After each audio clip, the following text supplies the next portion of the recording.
Hello Capricorn, Sun, Moon, Rising, and Venus signs. Kamusta kayo? Sana po nasa mabuti kayong kalagayan. Welcome back po sa Star Tarot. At kung bago kayo rito, welcome din po kayo.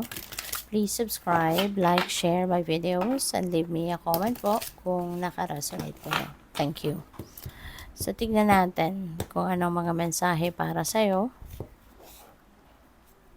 We have the Chariot. Ayan. So, this is victory energy, Capricorn. Meron kayo ditong tagumpay, no? Or meron kayong sitwasyon na pagtatagumpayan rito. Kaya napakaganda. Kasi, meron kayong, ang tawag dito? Meron kayong success na makakamit.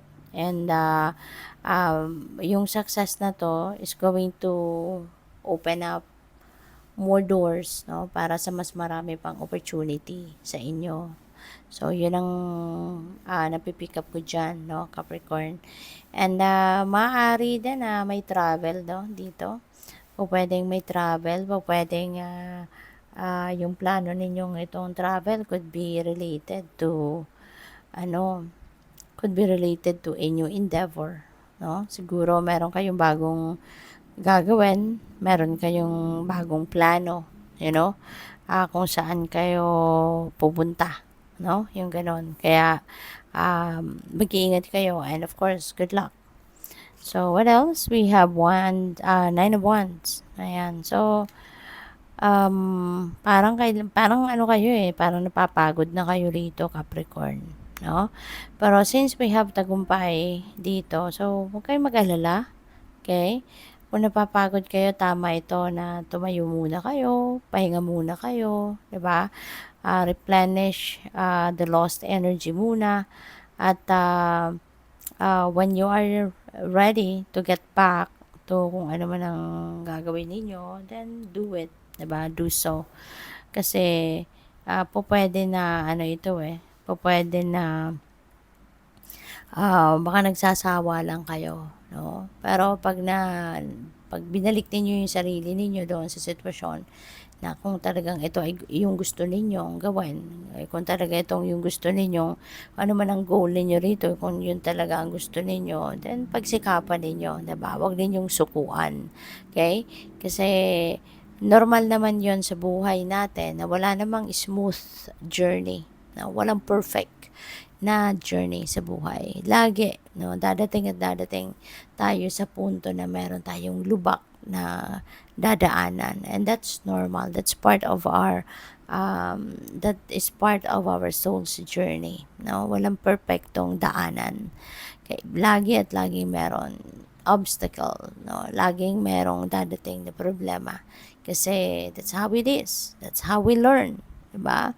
That's where we learn. Kaya parte na yan ng journey natin. So, pag dumating kayo sa ganun, kayong susuko, no? Lalo-lalo na ito sinasabi dito sa inyo na malapit nyo nang makuha kung ano yung tagumpay ninyo. Malapit nyo nang ma-achieve kung ano man yung mga bagay na gusto ninyong ma-achieve rito. Okay? Kaya wag kayong susuko. Okay? So, magpahinga. Kung napapagod lang, take a break. Magpahinga muna and get back to it. Alright? So, what else? We have Seven of Swords. And so, be vigilant.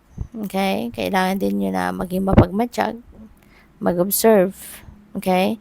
Kasi, maraming mga bagay dito maraming mga bagay dito ang pwedeng mahalaga sa inyo na pwedeng masabotage ng iba, no? Pwedeng meron dito mga dadating na sitwasyon sa inyo wherein siguro may mga tao dito na alam mo yun, out of inggit, no? Pwedeng out of inggit might try to sabotage you or might take, no? Kung ano man yung yung para sa inyo or kung ano ang meron kayo, 'di ba? May mga ganun Kaya kayo diyan. Mag-ingat kayo, no?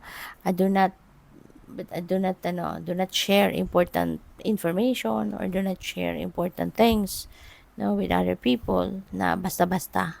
Okay? Kailangan niyo na pag-isipan muna mabuti. Alright? So, tingnan natin kung ano pa mga mensahe rito for Capricorn.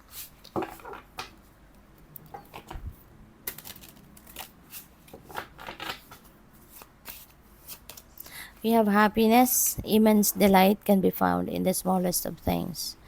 Cultivate flattering moments of joy. Okay? So, paalala lang ito sa inyo, no? Na kahit maliliit na bagay, no? Pansinin ninyo.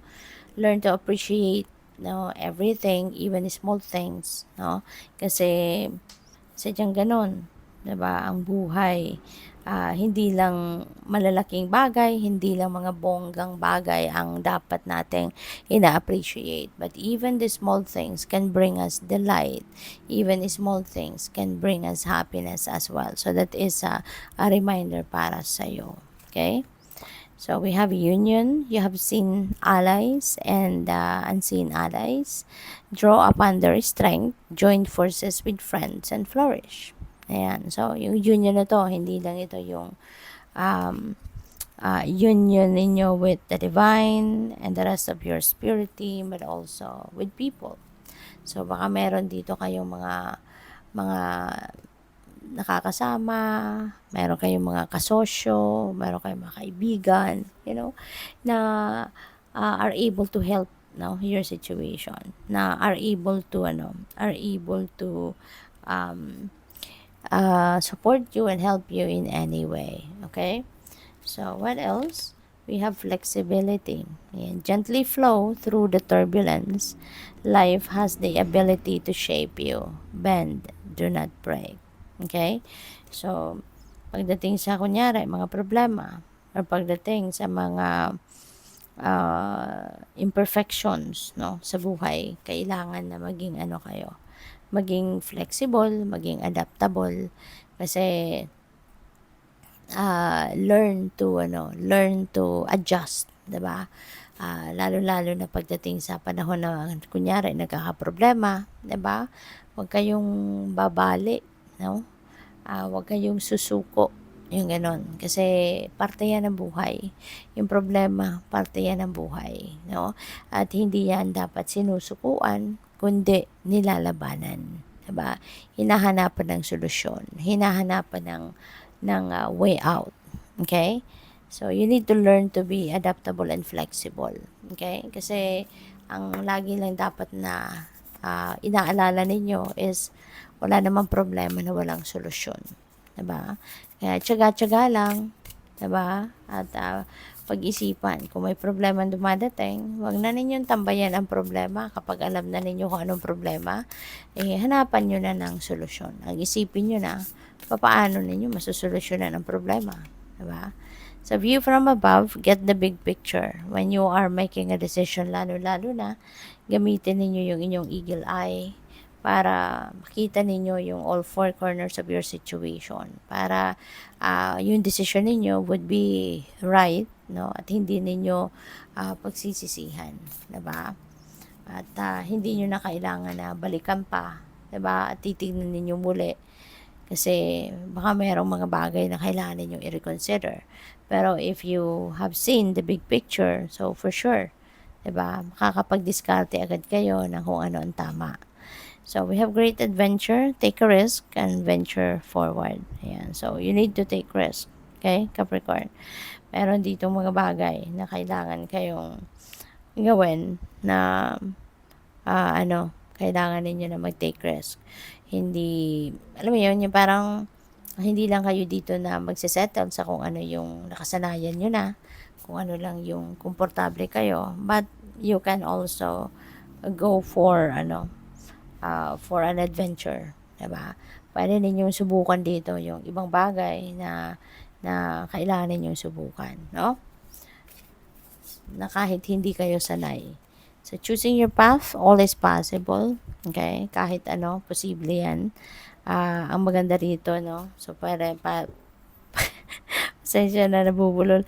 Parang meron kayo ditong mga opportunities na nagbubukas para sa'yo. And, hindi lang ito iisa, hindi lang ito isang bagay, dalawa, but this could be different kinds or different path, no, na nagbubukas. At maganda dito, binibigyan kayo ng pagkakataon, no, na mamili. Hindi lang ito yung iisa na eto na wala ka ng choice, talagang ito lang. Pero dito may mga choices ka, you have different options, 'no, at, binibigyan ka ng pagkakataon ng universe na mamili ka kung anong path ang pipiliin mo, 'no. So, good luck sa'yo. Thank you for watching. Love and light. Namaste.